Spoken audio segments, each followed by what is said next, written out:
My name is Paige Hollister, and 3 days before my wedding, my future mother-in-law asked me for my bank card like she was asking me to pass the salt.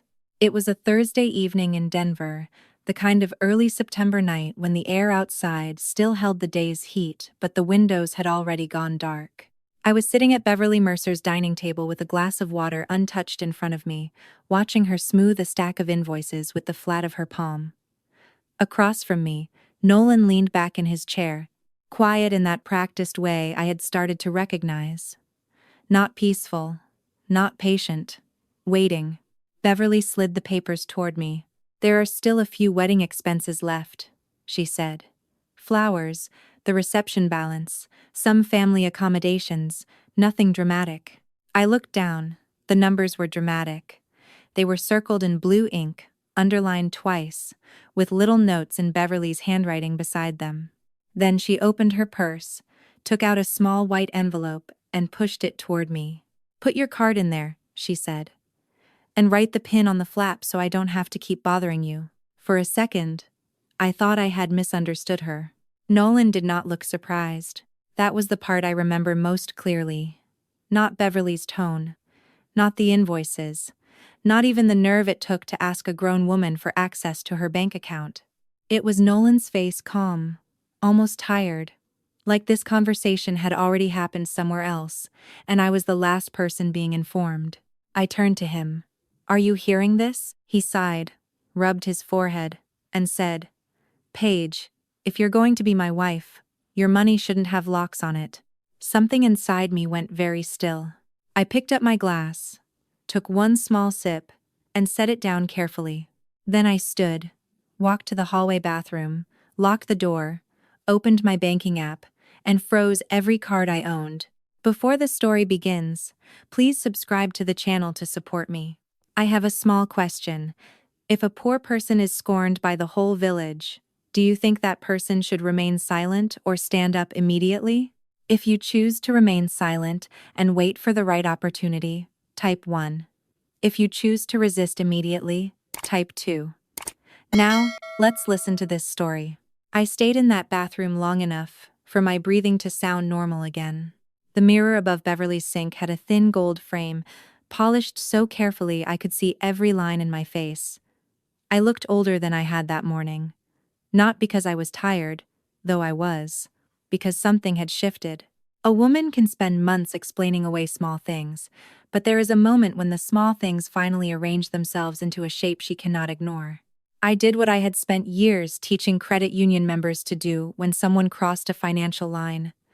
I locked everything down, not dramatically, not out of revenge, quietly, methodically, every card, every saved device, every alert.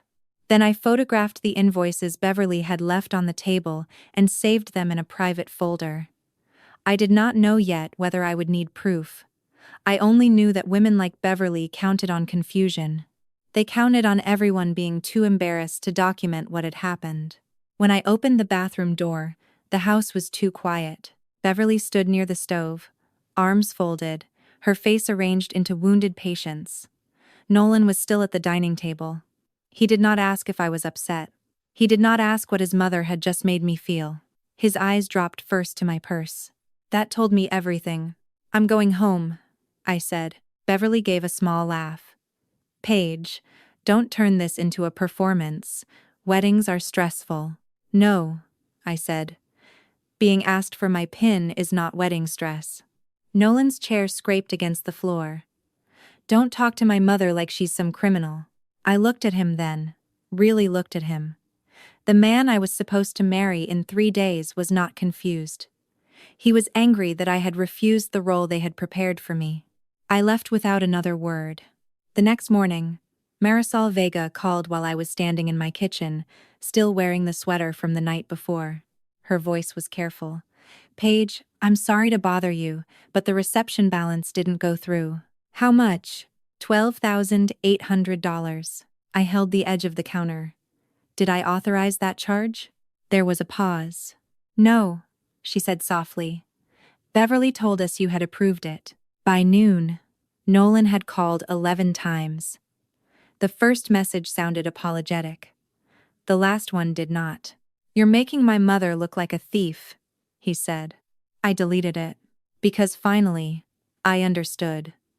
They had not been asking for trust. They had been asking for access. But that understanding had not come from nowhere. 8 months before Beverly asked for my bank card, I sat at her dining table for the first time and mistook discomfort for manners. It was a Sunday evening in Lakewood, cold enough for the windows to fog at the corners, and from the street her brick house looked almost gentle. Warm porch light. A wreath on the door. The smell of pot roast and rosemary drifting through the entryway. Nolan squeezed my hand before we walked in. "She can be a little intense," he said, smiling like it was nothing. "But she means well." I would hear that sentence so many times later that it stopped sounding like comfort and started sounding like a warning. Beverly opened the door wearing pearl earrings and a navy cardigan buttoned to the throat. She hugged Nolan first, both arms around him, her cheek pressed against his for just a moment too long. Then she turned to me and gave me a quick, dry embrace that barely touched. "Paige," she said, "finally. Not nice to meet you. Not welcome. Finally." Inside, the table was already set for 6. Nolan's aunt Eloise sat near the window, quiet and kind-eyed, with 2 cousins across from her. Beverly moved around them all like a woman running a staff meeting, instead of a family dinner. "Nolan, sit here. Paige, that chair is fine. Eloise, not the good serving spoon for the potatoes." For the first half hour, I tried. I complimented the food. I answered questions. I told them about my work at the credit union, about older customers who trusted the wrong people and lost money they could not afford to lose. "So you spend all day watching for people taking advantage," Beverly said. "In a way," I answered. "Mostly I help people protect what they earned." Her eyes flicked to Nolan. Later, over dessert, Eloise asked where I lived. I told her about my townhouse near Sloan's Lake. Nothing fancy.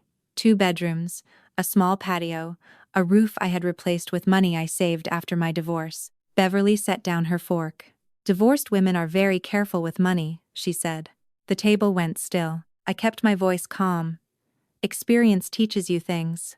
"I'm sure," Beverly said. "But in a real family, people don't keep score." Nolan's hand found my knee under the table. For 1 second, I thought he was comforting me. Then he leaned close and whispered, "Don't take it personally. Mom's just direct." Across the table, Eloise looked down at her plate, and that was the first time I felt it clearly. Beverly was not getting to know me. She was testing how far I could be pushed before I called it control. The sensible thing would have been to leave that dinner and admit what I had seen.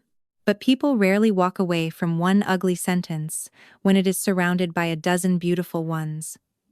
That is how men like Nolan become dangerous in quiet ways. They are not cruel every day. They are not careless every minute. Most of the time, they are gentle enough to make you doubt the moments that hurt. I had met Nolan the previous winter at a community fundraiser after a storm knocked out power in parts of West Denver. The credit union sent a few of us to help organize donations, and Nolan was there with a crew repairing the heating system at a senior center without charging for labor. I remember him kneeling beside an old radiator, sleeves pushed up, talking softly to an elderly man who kept apologizing for standing too close. "You're not in the way," Nolan told him. "You're the reason we're here." That was the first thing I liked about him. He did not perform kindness loudly. He held doors without turning it into proof of character. He remembered that I hated cilantro. He texted after dates to make sure I got home, but never in a way that felt possessive. On our 4th date, when I told him I had been married before, he did not dig for ugly details. He only said, "I'm sorry you had to rebuild alone." That sentence stayed with me because rebuilding had changed me. It had made me careful, but not cold. It had made me practical, but not bitter. I knew how quickly a life could become tangled when love and money were mixed without honesty. I also knew I did not want to punish a good man for damage he had not caused. And in the beginning, Nolan seemed like a good man. He fixed the loose railing on my back steps without announcing it. He brought soup when I had the flu and left it at the door because I told him I did not want company. He met Maeve for coffee once, and she told me afterward, "He seems decent." Coming from Maeve, who trusted new men about as easily as she trusted gas station sushi, that meant something. So when Beverly made comments, I explained them away. I told myself Nolan had grown up with a strong mother and had not learned where kindness ended and obedience began. I told myself patience was different from denial. What I did not understand then was that Nolan's kindness worked best when it cost him nothing. And standing up to Beverly always cost him something. The first time I saw what standing up to Beverly cost Nolan, it came with a number printed in bold. 3 months before the wedding, Nolan and I sat at my kitchen table with takeout containers pushed to one side and a yellow legal pad between us. We were not planning a magazine wedding. We were planning a sane one. 45 guests. A short ceremony. Dinner at a renovated brick venue near Golden. Flowers that looked pretty without pretending to be imported from a palace. 1 photographer. 1 small cake. The total came to $14,800. I remember feeling proud of that number, not because it was cheap, but because it was honest. It fit the life we actually had. No credit cards, no favors, no pretending. Nolan circled the total with my pen and smiled. "This is perfect," he said. "Simple. Ours." For almost 2 weeks, I believed him. Then Marisol Vega called me on a Tuesday afternoon while I was at work reviewing a fraud report. Her voice had that careful brightness people use when they already know something is wrong, but hope you will explain it for them.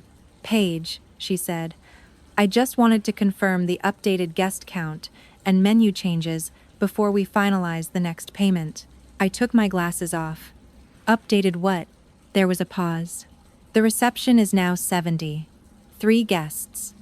Beverly also upgraded the bar package, added past appetizers, and changed the floral order.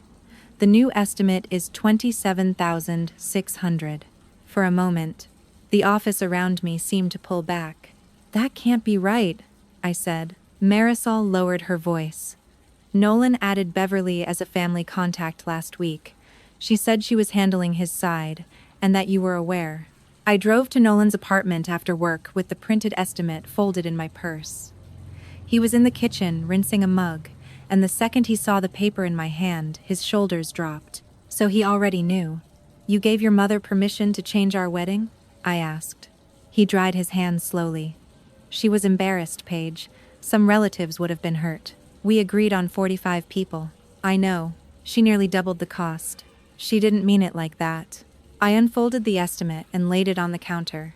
Nolan looked at the total, then away. "She just wants it to feel like a real wedding," he said. That sentence landed harder than the number. "A real wedding," I repeated. He rubbed his jaw. "You're turning this into an audit." "No," I said.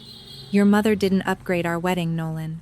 She put my name under a bill I never agreed to pay." He stared at me for a long moment, and I could see him trying to decide which version of himself would work best.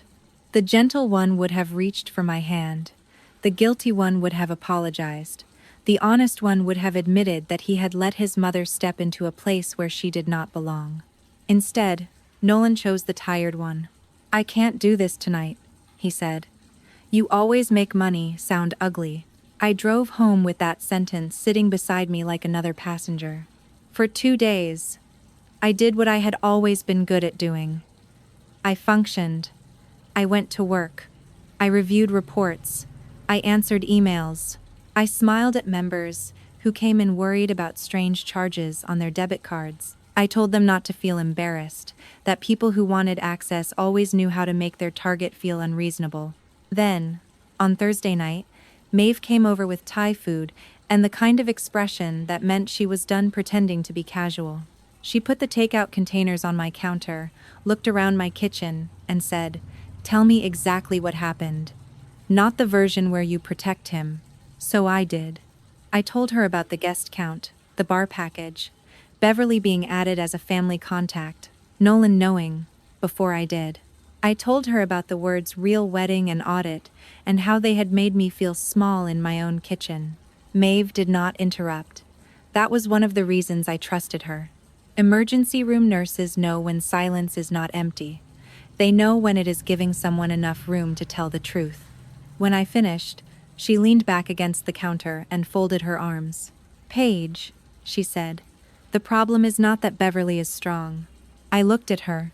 "The problem is that Nolan gets weaker every time she wants something." I wanted to defend him. The defense came up automatically, like a reflex. He was under pressure. He was an only child. His father was gone. Beverly had built her whole life around him. Families were complicated. Maeve saw every excuse cross my face. "If a patient told you this story," she said, "what would you call it?" I looked down at the unopened noodles. I did not answer. She softened then. "I'm not telling you to leave him tonight. I'm telling you to stop handing him the benefit of the doubt like it's a wedding gift." That was the first night I started documenting things. Not because I wanted a fight. Because Maeve was right. Beverly did not need to take everything at once. She only needed to teach me that saying no made me the villain. A week before the wedding, documentation stopped feeling cautious and started feeling necessary. It happened on a Friday morning, the kind that should have been ordinary. I was in my office before the lobby opened, drinking bad coffee from a paper cup, and sorting through flagged transactions when my phone buzzed with a message from Marisol. "Final balance due Monday. Please confirm who is authorized to make payment decisions going forward." I stared at that sentence longer than I should have. Not because I did not understand it, but because I understood it too well. Marisol was choosing her words carefully now.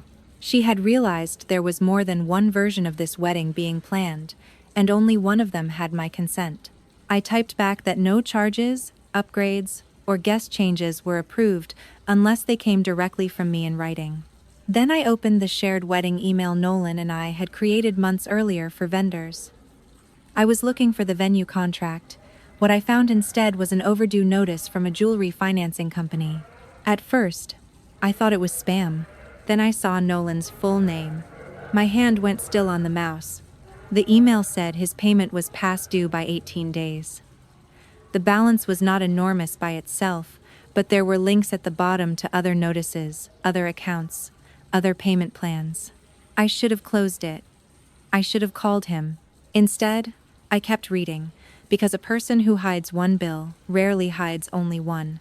By the time I finished, I had a legal pad beside me, covered in numbers. Credit card balance, $8,700. Personal loan, Fiancé doosute. Jewelry financing, $2,900. Cash advance fees and late charges, almost $1,600. Total, just under 19,400. I sat there in the quiet before opening, listening to the air vents hum above my desk. This was not wedding stress. This was not a pushy mother. This was not a misunderstanding about family traditions. This was debt. And no one had told me. That night, I asked Nolan directly. We were standing in my living room, the blue light from the television moving across the wall, though neither of us was watching it. "When were you going to tell me?" I asked. His face changed before he spoke. Shame first, then anger, because anger was easier. "I didn't want you looking at me like I was some failure. I'm looking at you like a man who asked for access to my money while hiding almost $20,000 in debt." His phone lit up on the coffee table. A text from Beverly. A good wife doesn't humiliate her husband over money. And that was when I knew this was not Nolan's secret alone. Please subscribe to support the channel. I bet your phone battery is at 82% right now, right? If that's true, type 1. If not, type 2. Let's see whether I got it right. All right. Enough talking. Let's begin the story. The text sat there on Nolan's screen, bright and accusing, as if Beverly had been in the room with us the whole time.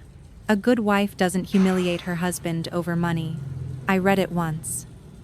Then I looked at Nolan, waiting for him to be embarrassed that his mother knew the details of a conversation we had barely begun. Waiting for him to pick up the phone and tell her this was between us. He did not.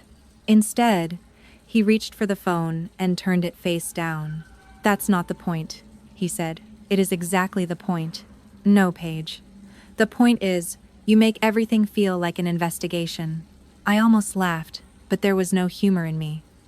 "You hid debt from me 7 days before our wedding. I was going to handle it." "With what?" His mouth tightened. That was the silence that answered me. Over the next few days, the pressure changed shape. Nolan stopped sounding guilty and started sounding wounded. He sent long messages about partnership, about trust, about how marriage meant carrying each other's burdens. Beverly sent shorter ones, the kind that looked harmless if read by a stranger. Marriage takes generosity. Men need respect. A home cannot have two separate hearts. Not one of them said the word debt. On Sunday afternoon, Nolan came over with coffee from the place near my townhouse, the one that made maple lattes I liked in the fall. It was such a familiar gesture that for a minute I wanted to believe he had come to apologize properly. He stood in my kitchen, holding the paper cup out like a peace offering. "I talked to Mom," he said. "I took the coffee but did not drink it." "And?" "She thinks we should simplify everything before the wedding. No more confusion. No more separate accounts for wedding stuff." I set the cup on the counter. He kept going. "We open one joint account now. Just for household and wedding expenses.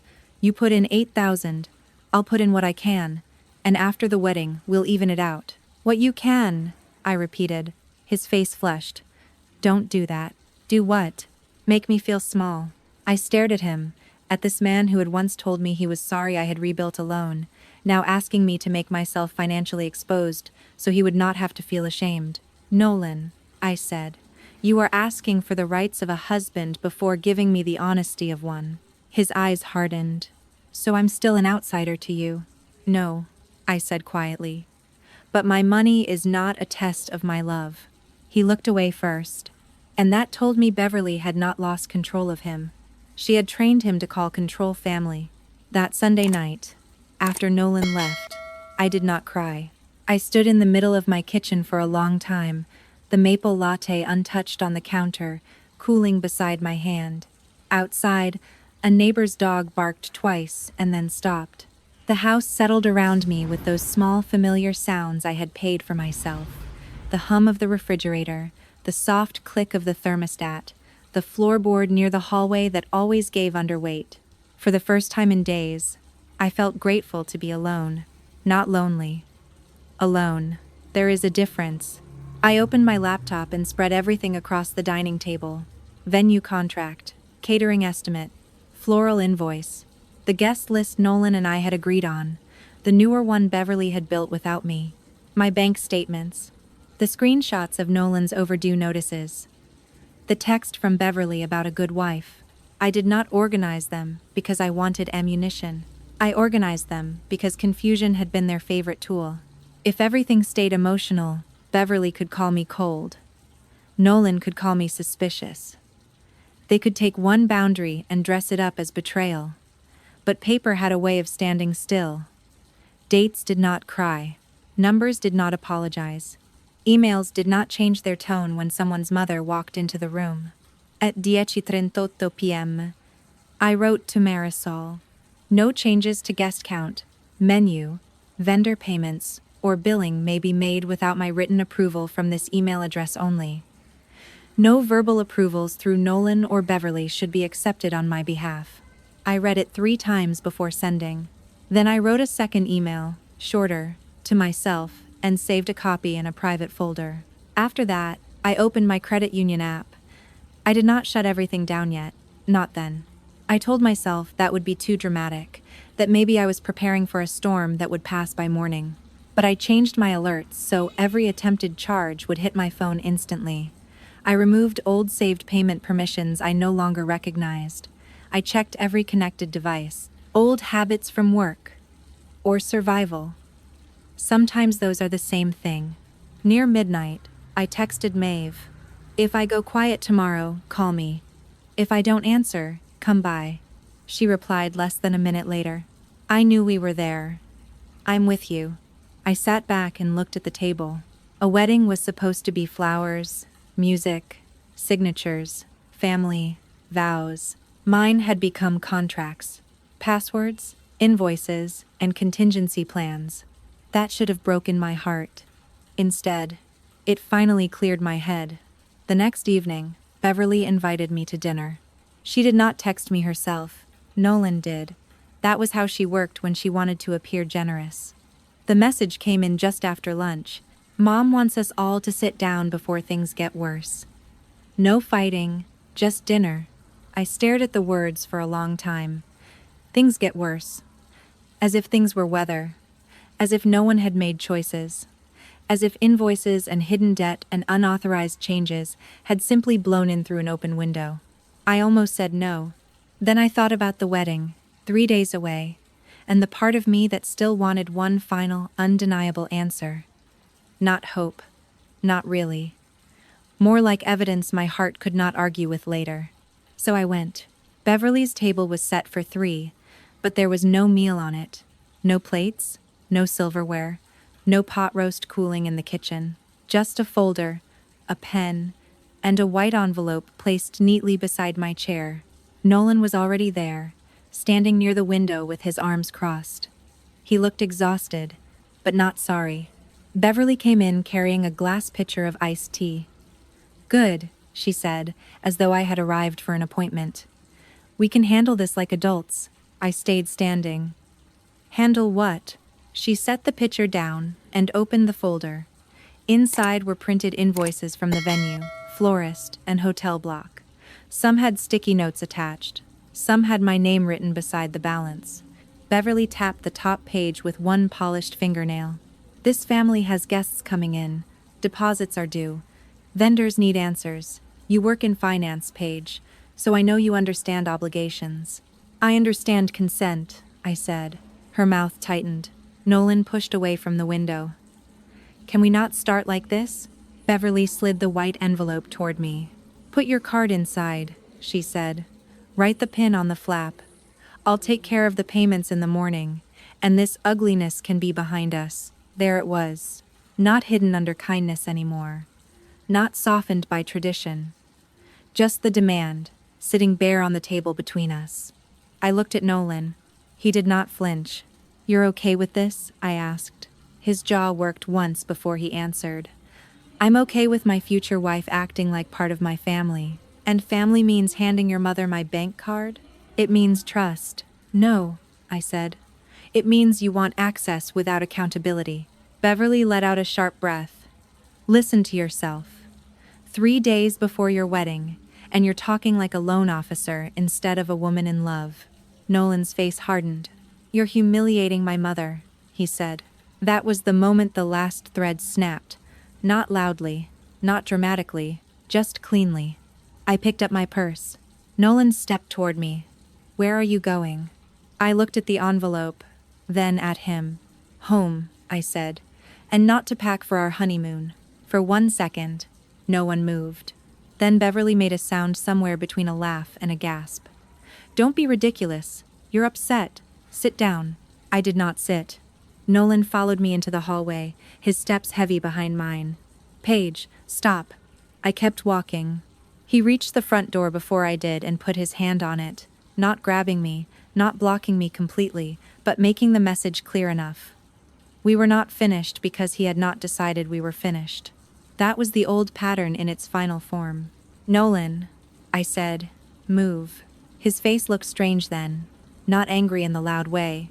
Worse, injured. Like my refusal had become something I was doing to him. "You're really going to throw away our wedding over this?" "No," I said.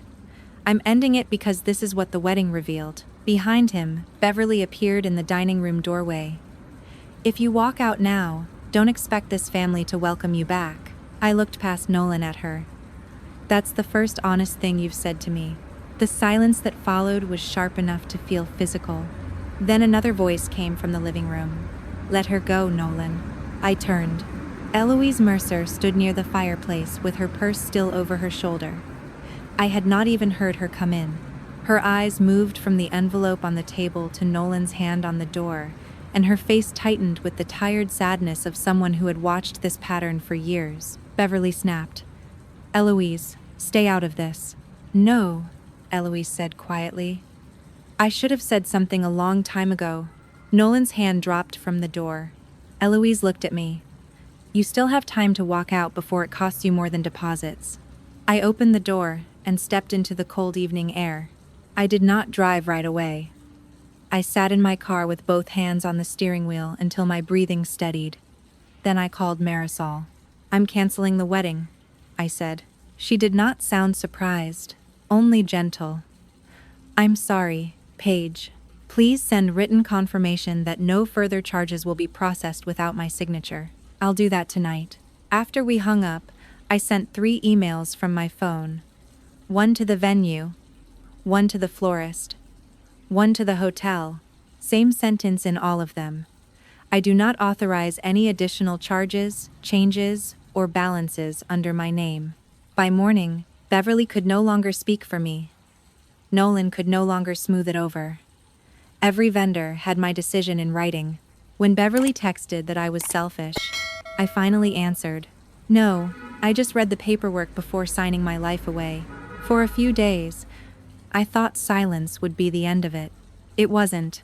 Beverly came to the credit union the following Tuesday at 11:20 inches the morning, wearing a beige coat and the expression of a woman who believed public embarrassment was a tool. I saw her through the glass doors before she saw me. She stood in the lobby, looking around as if choosing the best place to make her scene. Then her eyes found mine. There you are, she said, loud enough for 2 members at the teller line to turn. Do you feel proud of yourself? I stayed behind the desk. Graham Pike came out of his office before I had to say a word. He was 52, calm in the way good managers become after years of dealing with angry people holding bad arguments. Ma'am, he said, can I help you with an account issue? Beverly pointed at me. She destroyed my son's life. Graham did not look at me. He kept his attention on her, which was its own kind of protection. This is a financial institution. If you're not here for banking business, I'll need you to leave. She owes our family an explanation. No, he said. She doesn't owe one here. Beverly's face changed. For the first time since I had met her, she was standing in a room where her tone did not rearrange the furniture. Security walked her to the door. She went, still talking, still wounded, still convinced that volume could turn control into concern. After that, Nolan's messages came in waves. Some sounded broken, some sounded furious. Some said he missed me. Others said I had humiliated him, abandoned him, made him look weak. I read enough to understand one thing. He was not grieving me. He was grieving the version of himself he could no longer sell to me. So I stopped reading. The wedding date came and went. That morning, Maeve showed up with coffee and cinnamon rolls. We sat on my patio in sweatshirts while the September air cooled around us. I expected to feel empty. Instead, I felt strangely light, as if a door had closed and taken the noise with it. A year later, I met Wyatt Coleman at a charity car wash in Fort Collins. He owned a small repair shop with his brother and had grease under his fingernails and patience in his voice. He did not rush me. He did not ask for access to prove affection. When I finally told him about Beverly, Nolan, and the envelope meant for my bank card, he listened without trying to fix the story. Then he said, "Love shouldn't need your pin to feel secure." That was when I smiled. I didn't lose a wedding. I kept my life. The lesson I carried from all of this was not that love is dangerous or that family cannot be trusted. That would be too easy and too bitter. The real lesson was quieter than that. Love without respect becomes control. Family without boundaries becomes ownership. And sacrifice, when demanded instead of offered freely, is no longer love at all. For a long time, I thought being a good partner meant being flexible, patient, understanding. And it does. But there is a line between patience and self-erasure. There is a line between building a life together and handing someone the keys to a life you built alone. Sometimes the people who ask for trust are really asking you to stop asking questions. Sometimes the people who say, "We're family now," mean, "Your no should not count anymore." And the hardest part is that they may not even say it cruelly. They may say it at a dinner table, with folded napkins and polite smiles. They may make control sound like tradition. They may make your boundaries sound selfish. But a healthy love does not punish you for protecting yourself. A real family does not need access to your money, your silence, or your fear to prove that you belong. Paige did not walk away because she hated Nolan. She walked away because she finally understood that peace is not found by shrinking yourself small enough to fit inside someone else's demands. Sometimes losing the wedding saves the marriage you would have had with yourself, and that is worth protecting. Now I want to hear from you. Do you think Paige made the right choice? Or should she have given Nolan one more chance? Leave your thoughts in the comments. And if this story made you think about love, family, or boundaries in a new way, please like this video and subscribe for more stories like this.